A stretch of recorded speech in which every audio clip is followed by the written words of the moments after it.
Wait. Before we start, just want to make sure we're clear here. While this podcast talks about sobriety, mental health, and addiction, it is not meant to replace professional medical advice. Welcome to Sisters in Sobriety. I'm Kathleen. And I'm Sonia. And we're ex-sisters-in-law, brought together in marriage and bonded through our sobriety journey. Join us as we talk sobriety, addiction, and everything in between. You're in for quite a ride. And our Substack is buzzing with amazing content, from creative mocktail recipes to insightful courses and reflective exercises. There is something for everyone. Don't miss out. It's a great way to add some extra joy and depth to your journey. Check it out. Welcome to Sisters in Sobriety, where we dive deep into the journeys, challenges, and triumphs of women in recovery. Today we have a very special guest, Erin Gilmour, a licensed psychotherapist and founder of Rose Psychotherapy in Toronto. Erin specializes in providing compassionate and evidence-based therapy for people struggling with a variety of mental health issues, including addiction. Her holistic approach integrates mindfulness, cognitive behavioral techniques, and a strong emphasis on the therapeutic relationship. Erin also uses the internal family systems, or IFS model, which is an innovative approach to psychotherapy that she'll share with us today. Erin's dedication to helping clients navigate their recovery journeys makes her an invaluable resource in the field of mental health and addiction recovery, and we are so thrilled to have her here with us today to share her insights and expertise. Good morning. Welcome. Good morning. Thank you guys so much for having me. I love your podcast. I love your mission. And just the population that you reach, I'm so passionate about. So grateful for the opportunity. Thanks, Erin. So, Erin, can you tell us a little bit about your background and what led you to become a psychotherapist? Yeah, absolutely. So I guess we could trace it back to way back in the day. I can remember being pretty young and just having that something in me that wanted to connect with people, wanted to help people. So I thought, I'll be a doctor. I had big dreams of, doing like Doctors Without Borders or something like that. Very quickly realized numbers, chemistry, biology, not for me. Right. So I kind of pivoted a little bit, and I always had that interest in psychology and what was happening in the internal world of people, what made people work, I saw these people living their lives and, what you see on the outside, but I knew that deep down there was these personal experiences that were, making them see the world differently and contributing to how they behaved and how they loved and how they felt and how they lived. And I had such an interest in that. So I, started taking psychology in university, and I absolutely loved it.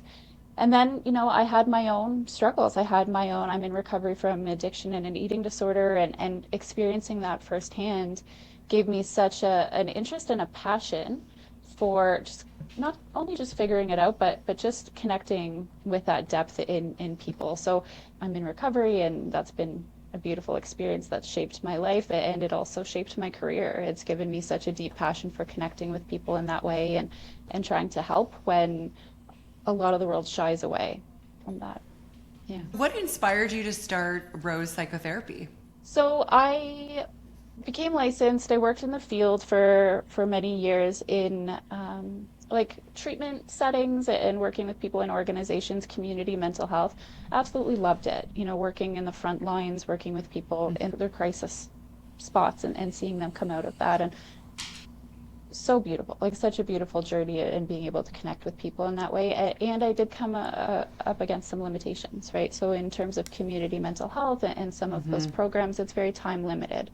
The amount of work you're able to do with someone is it stays on the surface, and you're more of the stabilization and connecting them to other supports. And I felt this urge in me and this need with the clients too, to go deeper instead of just kind of managing symptoms, getting down to the roots and the conditions and the causes.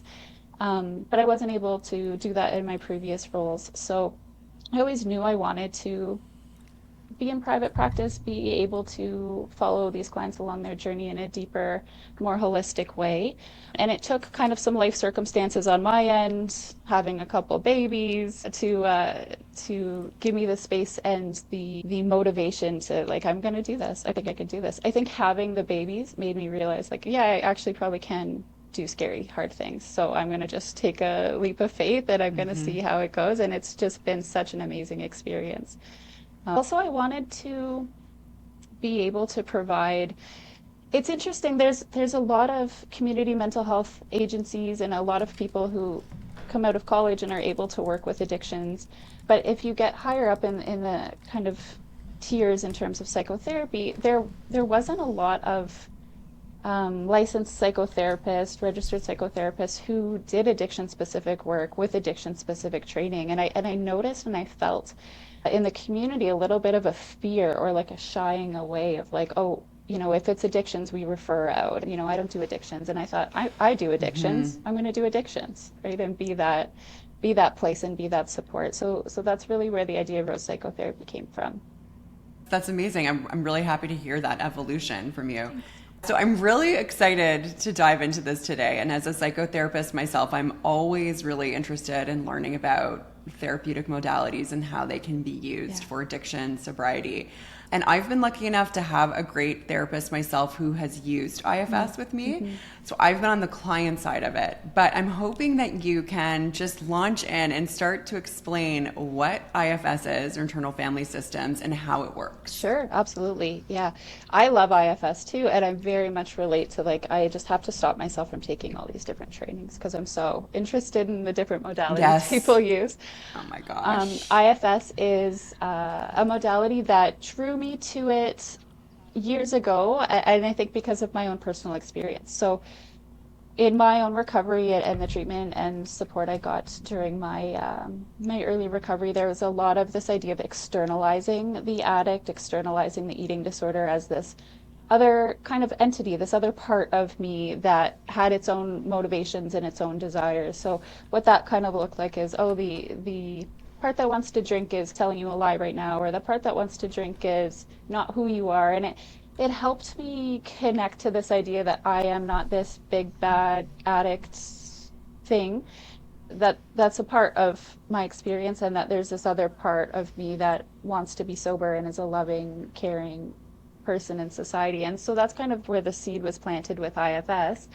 And then in my own work experience and working with clients, we used a lot of that externalization. So it wasn't IFS proper, but it was these concepts and ideas of externalizing and recognizing that we are multiplicitous, like we have different parts, we're not just one whole, and we can kind of map that out and see these different parts of us. So that's where my interest in IFS came from. So I followed through with reading all the books and doing all the trainings and implementing it with clients, and it's just kind of grown from there because it's so effective. And of course it depends on the client and it depends on kind of the process and what's going on, but it tends to be pretty effective and quick in terms of being able to make those big shifts, especially with addiction. So IFS is, in terms of kind of, if we look at the history of all modalities, it's a newer one. It's about 40 years old. It was developed by Richard Schwartz in the 80s, and he was a family therapist. So he was very like systems thinking and saw things in terms of, the different roles that people in a family play. But he developed it because he was coming up across these barriers with clients with eating disorders, and there just wasn't any movement. And he felt like, I'm not helping here. And he started really listening to what the clients were saying. And that's where this idea of parts came out. It was the clients that gave him this concept that we all have parts. And he ran with it and did some research and got a team together and just developed this theory that has since gained traction and is now an evidence-based theory, and is very popular right now. Clients tend to want IFS, and clinicians are getting trained in IFS, and I think that's because it resonates very deeply with people, this idea that we have different parts of ourselves and different experiences. And so some of the core principles of IFS are that we have parts, that we are not one united whole being, and that inside of our own experience there are different parts. There's 3 different types of parts that IFS identifies. So the 2 of them fall under the umbrella of protectors. So those are the managers and the firefighters. And then the other is the exile. So if we think about kind of what protectors do, those parts function to keep the system safe, to keep the system in line, to keep us socially acceptable, and to avoid pain and sadness and kind of anything overwhelming that in general people don't want to experience. And exiles are the ones that hold that pain that we don't want to look at, hold that pain that we feel is going to overwhelm us. So these kind of, I conceptualize it sometimes with clients as inside, like in our core, these little inner children that may have gotten hurt or picked up pain, and IFS calls them burdens along the way. So attachment wounds or trauma from the past, or even, something that might be in the human spectrum as kind of normal, but very painful for our younger selves. And those exiled parts those inner children hold on to that pain, and it shapes the way that we see the world and we see people. But we don't want to feel that pain every day, so we kind of lock them away. Right? We don't want to look at it, we lock them away. And that's hence the word exile. They're kind of stuck in there. And then in front of the exiles are these firefighters and managers. And the managers are the ones that we probably think they're ourselves. So they're the ones that are showing up in the world and making sure we're not late for work, and that we're controlling people, places, and things around us. And managers are like the perfectionists and the inner critics, which we all know pretty well, especially in addiction recovery. I think those managers really can come online pretty intensely with the self-criticism and judgment. And then the firefighters show up, and they're the messy ones, right? They come in an emergency. They come in when that exile is triggered, or that pain is kind of going to come up and overwhelm us or threaten to overwhelm us. And they put out the flames. They put out the flames with drugs or alcohol or eating disorders or unsafe coping, or, and sometimes also safe coping, right? So it depends what the tools in the arsenal the firefighters have, but they show up in the short term to numb it out or to calm that exile down. And so there's this polarity and this kind of constant shifting that happens, and with it are parts. Another core principle of IFS is that there are no bad parts. So even though we might have really messy firefighters, they have a really important purpose, and they're trying to do their best to keep us safe and protect us.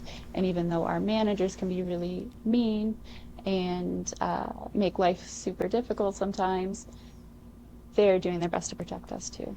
So the no bad parts. And the other core principle I think is really important is that underneath all of that, we are self. That we have self energy. We have a part that is not a part. It's who we are. It's our core essence. And it is untouched by that pain, unburdened, calm, compassionate, curious. It's the space that we in IFS aim to kind of be able to live from. So, Erin, when I'm listening to this as a lay person, I'm thinking of movies where there's people with multiple personalities, right? So there's the person that comes in to protect you or protect that inner child. So how do you introduce this concept to your clients without them being like, oh my God, is this from a movie of multiple personality? Or maybe the other way to look at it is I'm going to go to the gym today, and what I really want to do is lay on the couch and watch Love Island, but there's part of me that knows I have to go to the gym. And so, how do you introduce this concept to your clients? Yeah, that's a thing for sure. So it depends on the client, because some people will come in. It's never I'm never doing it in the first 5 minutes of the first session that we meet. We do the rapport building and we do the connection first. And it's interesting to see what will come out, because some clients actually, whether they've heard of IFS or not, have the language of parts already. They intuitively feel like what you just said, there's a part of me that really wants to show up for work every day and get that promotion and eat healthy. And then there's this other part that I don't understand that just says, F it, I don't care, I'm going to do what I want. So sometimes clients really have that language already, and we'll use that and just build on it in a way that feels comfortable for the client. And throughout that process, I'll explain like, hey, there's this concept of IFS. It actually talks about those parts. And so the language and the kind of framework is already there for the client. And that tends to be like a fairly easy kind of connection moving forward. I might say, do you mind if can we talk to that part that you're noticing? Do you have anything to say? Is that part saying anything to you? And so that's kind of an entrance into the work. And we gauge constantly, are you comfortable with this? Does this make sense? And then there's other people who it feels wrong and weird and strange to think of themselves as having parts. And other people are really interested but don't have kind of a concept or a language. So I might use like the movie Inside Out, like Inside Out 2 just came out, so people kind of know about it. And that's a great entry point, especially for people who have kids. They're like, yeah, I get that. I can go with that for a little bit. I can. And usually once we get talking to the parts or identifying the parts, there's an immediate connection. And then some people think this is super weird and I'm not into this, and then we just pivot and move on to a different modality, and we might talk about parts here and there, but I'm certainly not going to force IFS on anybody. So it really depends who's in the room and what their level of connection and interest is, and how that lands for them. What do you think are some common misconceptions that you've heard from clients about IFS, or even just overall? What are some misconceptions you've heard? Yeah, so there's a couple out there that show up, and I think one of them is that the idea of IFS is to get rid of parts or to fix them, right? So even the fixer part shows up in many of much of my work with clients, and that's not what we do in IFS. In IFS, we heal and we integrate and we support and we have compassion. But the idea of fixing a part or that gets broken or getting rid of it because it's a bad part is something that makes a lot of sense why people would want to go in that direction. But it's not in line with kind of what we do in IFS, because I don't think, and IFS doesn't think we can get rid of parts, right? They're always a part of us. We were born with them, and they've just over time taken on these extreme roles because of pain and shame and life experiences. But all of those parts, even if they are acting out in really harmful ways to us, that's just their extreme role. So underneath that, they have a rightful place in our system and can be useful and effective. So we don't want to get rid of any parts. So that's one misconception that shows up a lot. The other one is that IFS is kind of like woo, or like spiritual and out there, which I get, I for some people that feels that way, but it's actually like it works really well with spiritual traditions and this idea of the self and the core connection to our true essence, and that can jive with many people's spiritual and religious beliefs. But it's not a spiritual religious therapy, and it's actually evidence-based research has been done. It's very effective in that way. So I think those are the two, probably that it's like, ooh, really out there. And the other one is that we want to get rid of our parts. So when you're talking to like individual clients, how do you decide essentially that they're a candidate for IFS therapy? And then how would you tailor that therapy to meet their needs? Yeah. So I really take the lead of the client, and I think most people could benefit from IFS. There's not really any contraindications aside from if the person is in an unsafe environment while they're like at the time that they're doing therapy. So if they were in a re-traumatizing environment, etc., then you wouldn't want to open up the depth of work that IFS does. But for everybody else, there's not really any contraindication. However, it doesn't mean that's a fit for everybody. Not everybody would benefit from or finds it helpful to use IFS. So I really sit back and I listen, and I connect with the client and listen to what is going on for them. And usually what will happen is you'll hear the parts come out, and there'll be a moment of opportunity where it's like, hey, did you just realize how harshly you criticized yourself there? Or does this voice telling you you're never going to be loved show up often? And what does that feel like for you? And what's the energy there? So they're usually an opportunity to see a part in action, and we'll go from there. Sometimes quickly, sometimes slowly. I've had certain clients where there's been the whole kind of IFS unburdening process within the span of 1 or 2 sessions because they were ready and that language made sense for them. And other people where it's just very slowly like, let's get to know who's here, who's in the room. Okay, so there's the part that wants to drink. There's the part that wants to stay in bed all day. There's the part that wants to be held by your mom. So just very slow identification and getting comfortable and familiar with those parts. That's so interesting too, because I'm dealing with that voice that like is very critical. And so I don't think I ever thought about it that way, that that's a part of myself. And so, yeah, I mean, we can unpack this later, but yeah, that's really interesting to me. So I wanted to ask about the different parts. So you spoke about like exile, manager, firefighter, and self. So do all of our different parts fall into those categories, or are there more parts than that? Can you just say more about that? Yeah. Because I think, yes, we have those roles, but then the part that wants to, let's say, binge eat, do you put that in a category? Is that the firefighter for the exile? Like, Yeah. So it can be like, if you go more into it, it can get somewhat complicated. So I'll spare everybody that. But there are the three kind of buckets. There are the three buckets of parts. So in IFS at least. So there's other modalities that use concepts of parts like Gestalts and narrative therapy. So there's other ones. But if we think about the three IFS, they do fall under managers, firefighters, exiles. But parts can have parts too. And often what we would label as a part is possibly the workings or polarizations of a couple different parts. So even like with your example there of the binge eating or eating, there's probably a firefighter there who's like, things feel bad, I'm gonna screw it, I'm gonna feel better with food, I'm gonna eat, I don't care how messy it is, I'm just doing it regardless of the consequences.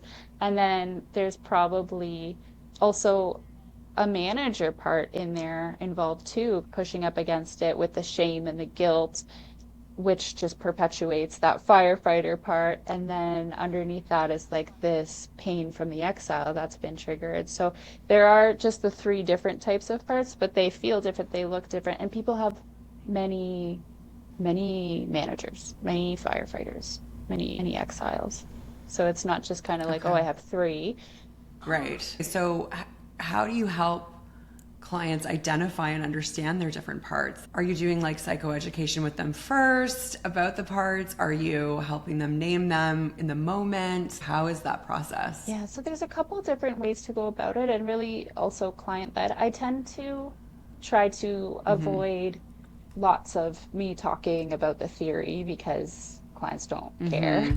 But I want everybody to be informed about what we're doing here. So I do give a kind of this, hey, there's this kind of concept that we have parts, and so I'll do a little bit of introduction there, see if they feel comfortable with it. But a lot of it is in the moment as they're speaking, as they're sharing with me and talking about their experiences, being able to kind of slow down and say, hey, what was that part? Whose voice is that? What does that feel like for you? Does it feel different than the part that was just talking to me a few minutes ago about how much you love walking your dog? And in those moments, it's like, wow, that does feel so different. You know, typically we start with the inner critic because that one shows up all day, every day. That's usually what I see most with my clients or really people in general, is that inner critic is just right out there, super loud. So we'll just go into an investigation of how's that showing up for you. There's a process in IFS, it's called the 6 Fs, and essentially what that is you're finding, you're focusing, you're fleshing it out. So really the fleshing it out piece is like, tell me what that part wants, what's it trying to do, what's its role. You're befriending it. So that's a kind of a longer process of like, instead of hating that inner critic, we try to find a place of compassion and understanding for what it's trying to do for us. And then we dive into like, what are the fears around, like, what's that part afraid of? Why is it working so hard to keep you in line? What's it afraid of? And usually under the inner critic, there's a rejection wound or an abandonment wound of, if I'm not good enough, people won't love me. And so you get down to that part. And that's usually happens in sessions in the moment. There's also parts mapping exercises and journaling exercises. So people that it's really resonating with and connecting with, might go away with some journaling activities to write to that part or to connect to it in some way, and some really great meditation. So it depends kind of where we're at and what the level of engagement or motivation is with the client, but most of it happens in session, and then there's some takeaway work they can do as well. Okay, that's amazing. That's really helpful. Erin, it would be great if we could move on a little bit talking about addiction in IFS. Yeah. And so, how does IFS therapy address addiction? Yeah, so I love the way IFS therapy addresses addiction, because underneath the theory is this idea that it's just we're doing our absolute best with what we have to cope and to live life and to survive. And there's no shame, right? So IFS is so compassionate and understanding and allows us to be so compassionate and understanding in our addiction process and recovery process.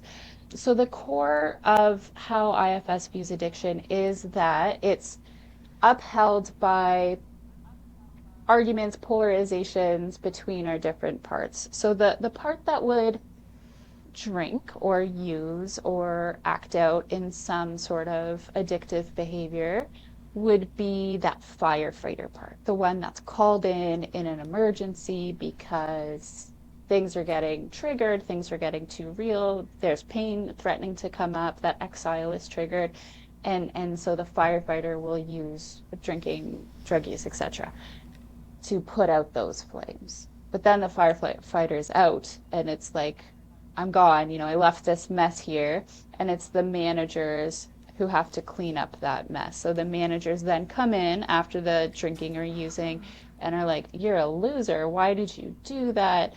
Why can't you control yourself? Figure it out, which further creates pain, further triggers that exile, and then the firefighter comes back in, whether it be the next hour, the next day, the next week, month.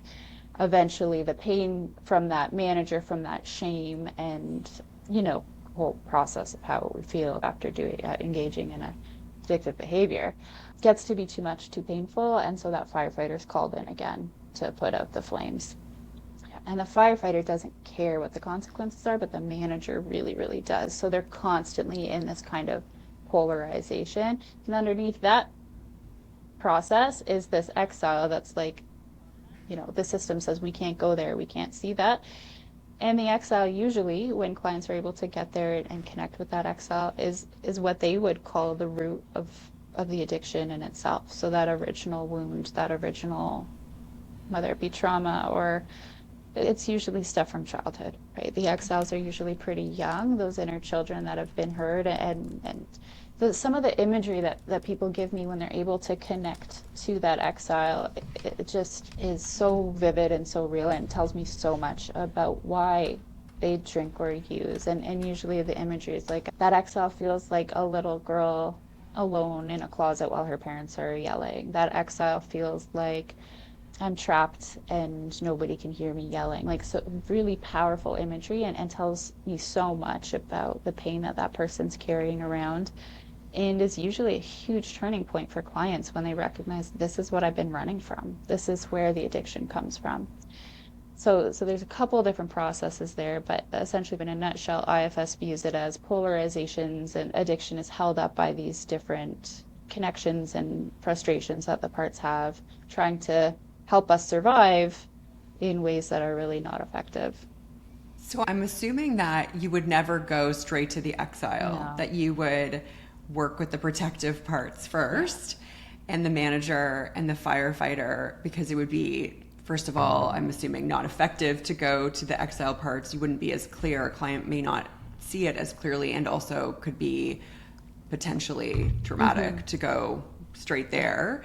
So what's your process like for working with a client's protective parts? Yeah, so important. Most of the work in IFS is working with the protective parts, because there's a lot of them, for good reason. Because just like you said, that exile is so vulnerable and so raw, and there's often a fear.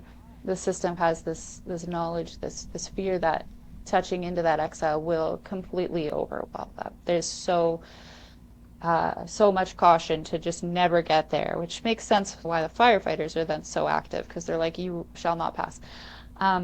So we work a lot with the protectors, with the managers show up first, and there can be a lot of them. So I've worked with people where it's like, okay, there's so much shame and so much criticism, and so we work a lot with that until we're able to have that step back, have those parts step back, and then underneath that then the intellectual will show up and say, yeah, I don't know about this doesn't make sense, or I think my feelings, I don't feel my feelings, and then so that part, and so we work with that protector, and if that steps back, then there might be the I'm so tired I can't even think protector. Like, it's very interesting what will show up. So lots of work around protectors, and that might take like many sessions, sometimes just one. I mean, normally not though.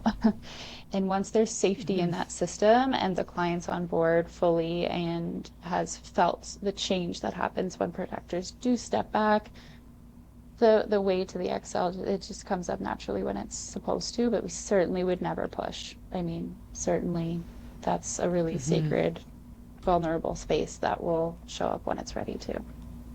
Okay. And then when you get to the part where you're examining the exiled part of a client, I would imagine is it a slow and gentle process? What's that approach when working with the exiled parts of a client? Yeah, so slow and gentle, so much compassion, so much really like the client's leading the way there. So the main kind of way that you work in IFS with the parts is through either direct access, which would be me talking directly to the part, or the client being able to connect and speak directly to their part too. So it depends kind of where things have gone, but usually it would be the client speaking to that part and telling me, what does it look like? What does it feel like in your body? What does it need from you? And so the process with kind of healing that exile is called witnessing and retrieving. And if we think about what that means for clients, it's hearing that pain and hearing that story, hearing what's been exiled and what they've been running from for so long. And it's so emotional. I mean, to go back to your 6-year-old self and think about how much pain was there, and it's the same raw pain that a 6-year-old would feel because it's been stuck there. To witness that and to have that exile tell its story and tell how it feels, what it needs, and then to be able to go in as your self energy and your adult self and help that 6-year-old part or that 10-year-old part by reparenting or bringing it into the present and saying like, hey, little 6-year-old, look at us now. Look, I'm a 30-year-old person. I can take care of you. I can protect you. And that's the retrieving part is we get it to come out of that of past stuck place and into the safety of knowing that the self can look after it now. And that is a very vulnerable, very intense process for many people. That's interesting. I'm doing EMDR, and it seems a little bit similar. Yeah. I would like to get to the self, that sort of like untouched, unburdened part. How does that concept of self play a role, especially in people who struggle with addiction? Yeah, so it can be really covered, like self is always there. Everybody has a self, no matter who they are, what they've been through, or what they've done. Everybody has a self. Everybody has this core essence of calm, compassionate curiosity that is untouched by pain, sadness, etc. And it wants to emerge naturally. It's just the protectors, the managers all say, no, I don't trust the self. I don't trust the self. The self has let us down in the past. So it really is about working with those managers and the protectors and the firefighters to have them return to their rightful role in the system. So we would approach them with compassion, curiosity, and understanding, listen to why they think they need to be there, remind them and show them that it's not working. What you're doing is not really working, and why don't we try letting self come in here? And self emerges naturally when the parts step away. So through the process of IFS and having those parts return to their roles and heal and unburden, self comes out. It's always there, and we can get glimpses of it here and there. And once the client feels that self energy, then it's easier to return to that space. So can you share, just from a practical level, how IFS has helped a client of yours in their recovery journey? Yeah, sure. So I shared a little bit, I can share a little bit more in detail about myself, and I did a little bit of this, how being able to conceptualize my addiction and eating disorder as different parts of myself and as an attempt to take care of myself and to cope with what was going on was so helpful in giving me not only hope but compassion instead of judgment for myself. There was a lot of thoughts around, why did this happen to me? What's wrong with me? I should be smarter than this. And IFS and parts work allowed me to recognize that there were unhealed, painful parts of myself that were just trying to survive.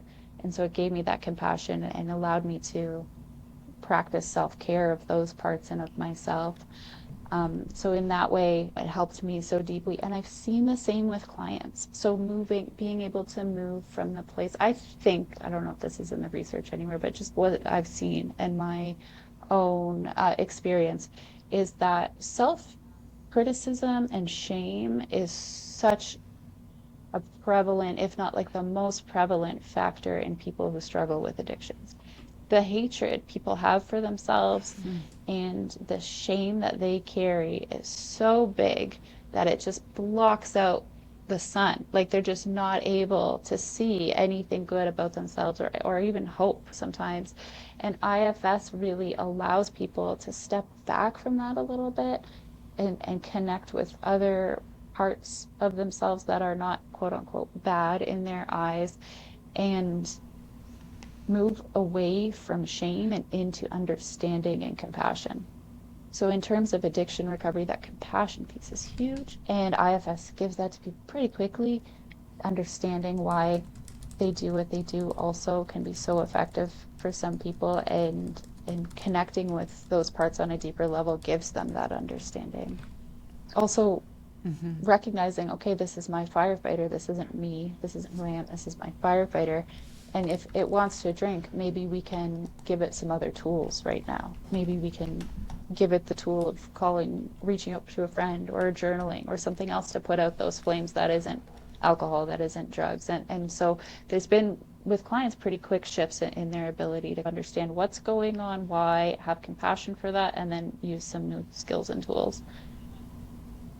And Erin, you're working with people who are in active addiction. Is that something you can do with IFS? They don't have to be in recovery, or do they?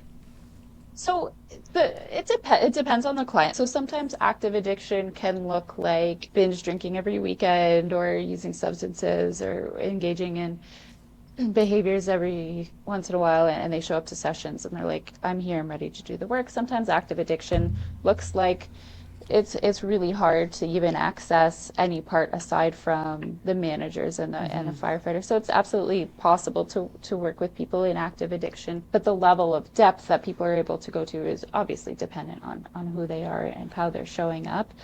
The majority of people that I work with are in the stages of already changing their substance use. So they're like, I've tried this and this and this, and I keep coming up against these roadblocks, and I keep having a relapse. But there is usually a greater period of stability and kind of openness to IFS or to deeper exploration. And other people, if they're kind of in a very intense, acute, active phase of addiction, it might really just be about safety and stabilization for a while until they're able to get to a deeper place.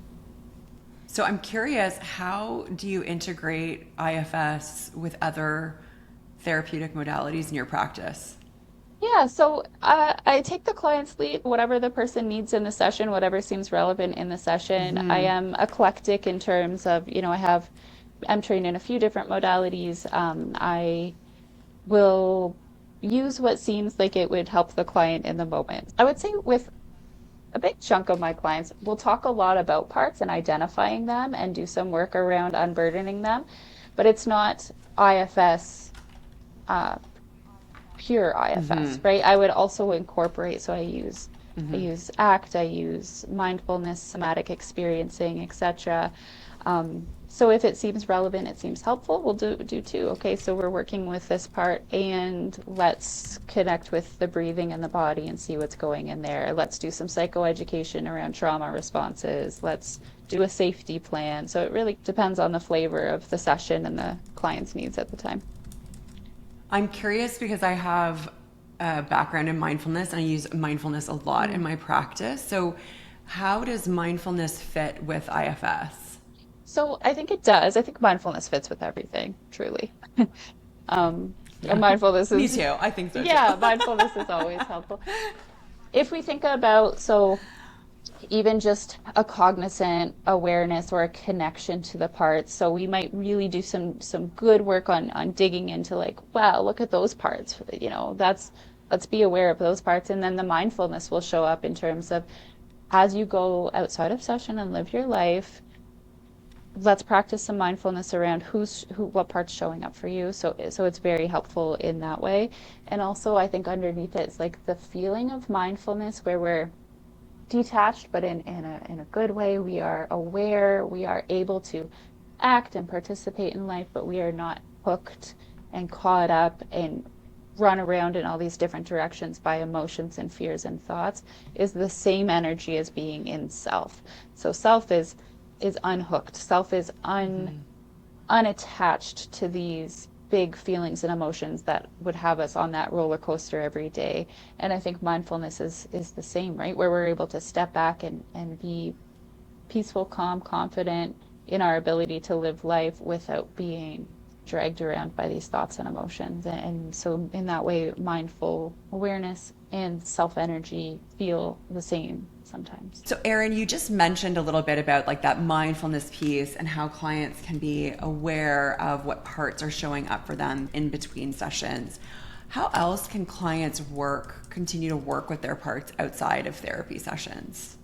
Yeah, so that's where a lot of the work happens for people, and they'll come up to the next session and say, oh my God, I just realized this and I had this huge awareness, or I saw this part was active when I was talking to my partner, and I listened to it and I didn't yell back. I instead asked for what I needed. Like there'll be huge shifts for people when they're able to connect with their parts. So in session, we connect, we understand, we listen, we do the 6 F's, and then the work that they choose to do kind of outside of that it varies. So always I'm saying, listen, be aware, identify, be mindful, notice what's up and who's active and what triggers them, right?